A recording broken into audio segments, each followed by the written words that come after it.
Hello there, welcome to our first online fundraiser, Patricia Locke Foundation community. We are here with Kevin Locke.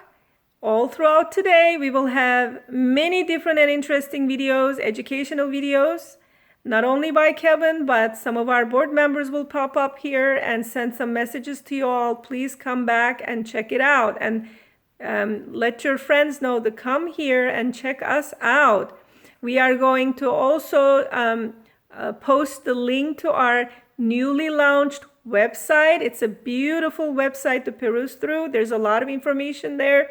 We have our merchandise page just set up for you with some of the surprise items, such as some of the art of Kevin Locke made into poster, as well as books and pamphlets and even a star quilt or two that you can actually purchase today, part of the online fundraiser.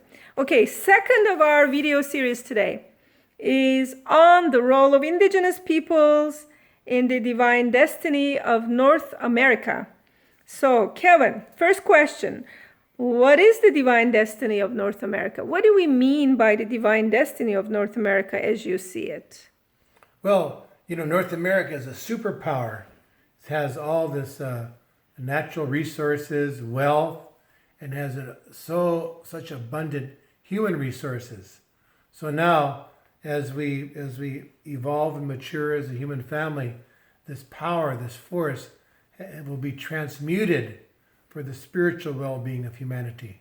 Currently, the force that you talk about around the world is not necessarily used for spiritual purposes or even in line with the covenant the people have been brought to.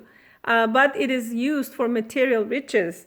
So you're saying that this force is going to be transitioning? Yes, yeah. This, currently, it's a rampant, out of control material civilization that we are living in, and so this can't go on for long. It has to change. It has to completely transform.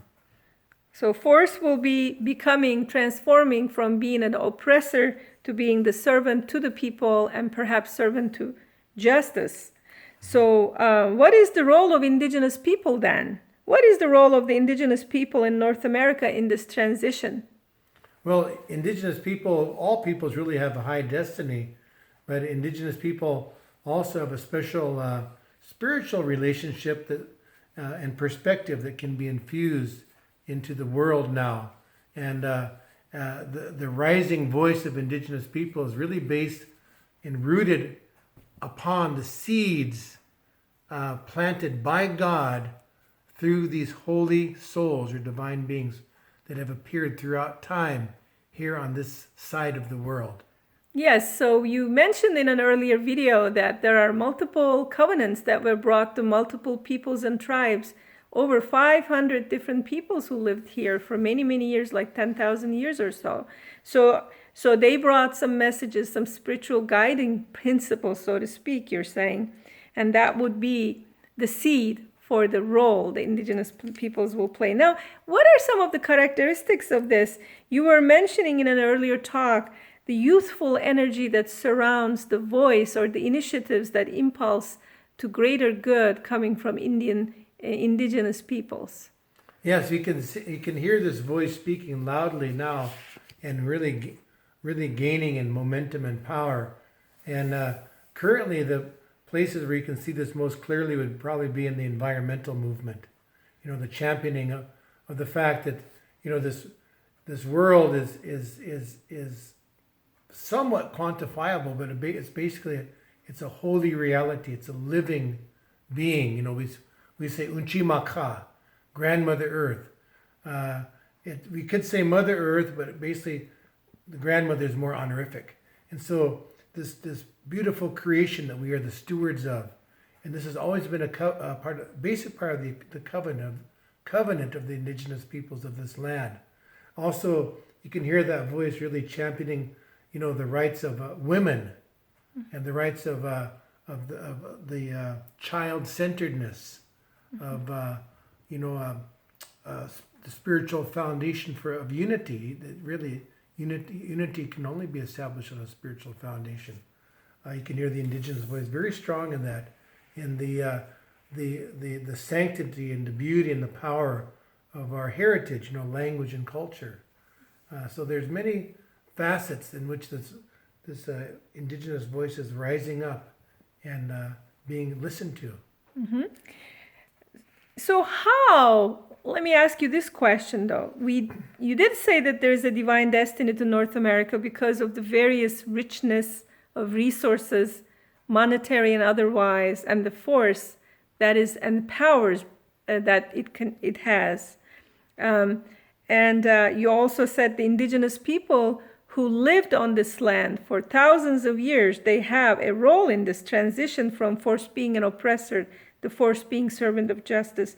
So now let me ask you how will this transition occur in your mind?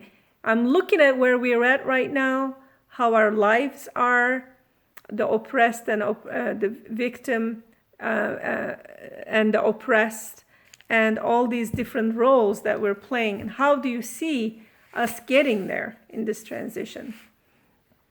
Well, it's a power. It's a power that's moving through the world now. The way I think of it, it's been described as a spiritual springtime.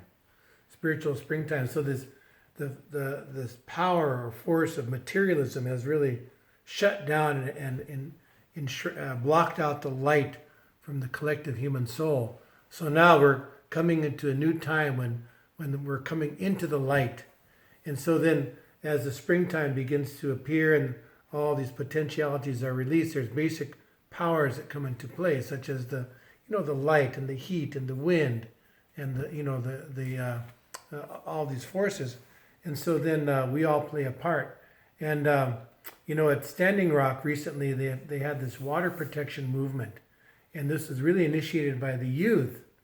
In particular, there at Wakapala, we started out with this. One of the first actions there was this run, which was organized by the youth. There was 80 of the kids from the school there at Wakapala that participated in the run from Wakapala across the Missouri River into the neighboring town of Mobridge. And so it was just symbolic, but this is this T-shirt kind of it portrays that, and what it has, it's a symbol of Standing Rock. This is the Standing Rock right here in the middle, and these 8 teepees represent the districts on the reservation. And you can see this circle around is really the snake, this black snake, and it shows how the people are really ensnared and encircled by the snake.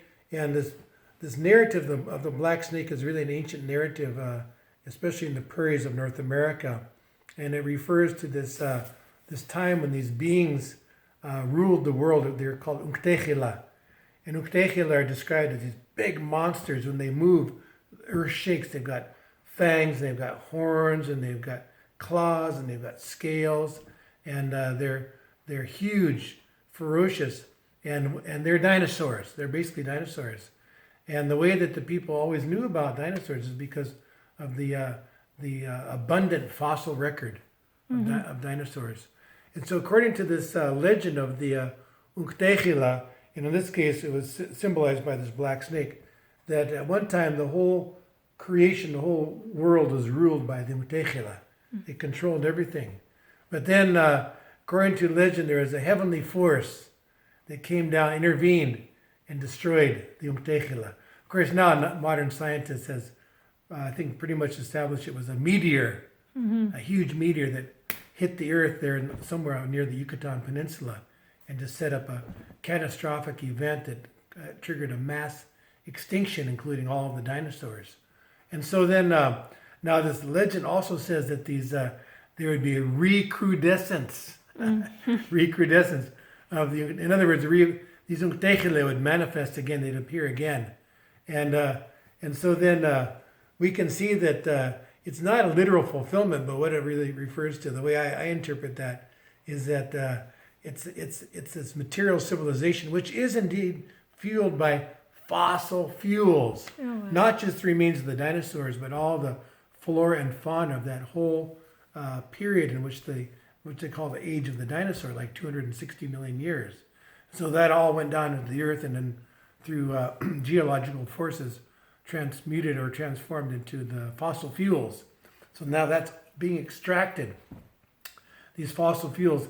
And the fossil fuels is neither good nor bad, but what it is it's fueling the most pernicious material civilization that's ever appeared on the earth. And it's so powerful, and it's really based on greed and avarice. And it's a monster, it's a monstrosity, which is destroying the world. We can see that at every turn, whether it's the environmental movement or politics or economies or whatever. It's this force of materialism. And so the legend of the Untechila also says the only thing that will subdue it is again a heavenly force, heavenly intervention. And so that's also here on the t-shirt. You can see these young people are breaking out. Mm-hmm. They're breaking out from the grip of the Untechila. And they're carrying this eagle staff here. And the eagle staff represents the feathers represent all the divine virtues, the heavenly virtues, which now must become activated and empowered. And the only way they can be activated is putting them into action through service. Once we use them in service, I'm talking about divine attributes, then it ennobles the human spirit and enables us to collectively soar, just like the eagle. So we're, in other sense, we are breaking out of the grip of oppressed and the people who are oppressed and the people who are oppressors and such victims and who are victimizers. And we are assuming our heroic positions and break out of the chain and the grip of the monster. Absolutely. So all those roles we played out, like enslaved, enslavers, conquered, conquerors, victims, victimizers, all that, we have to put that all into the back now. And just like this symbolizes is to move out of that and to champion the ennoblement of the collective humankind.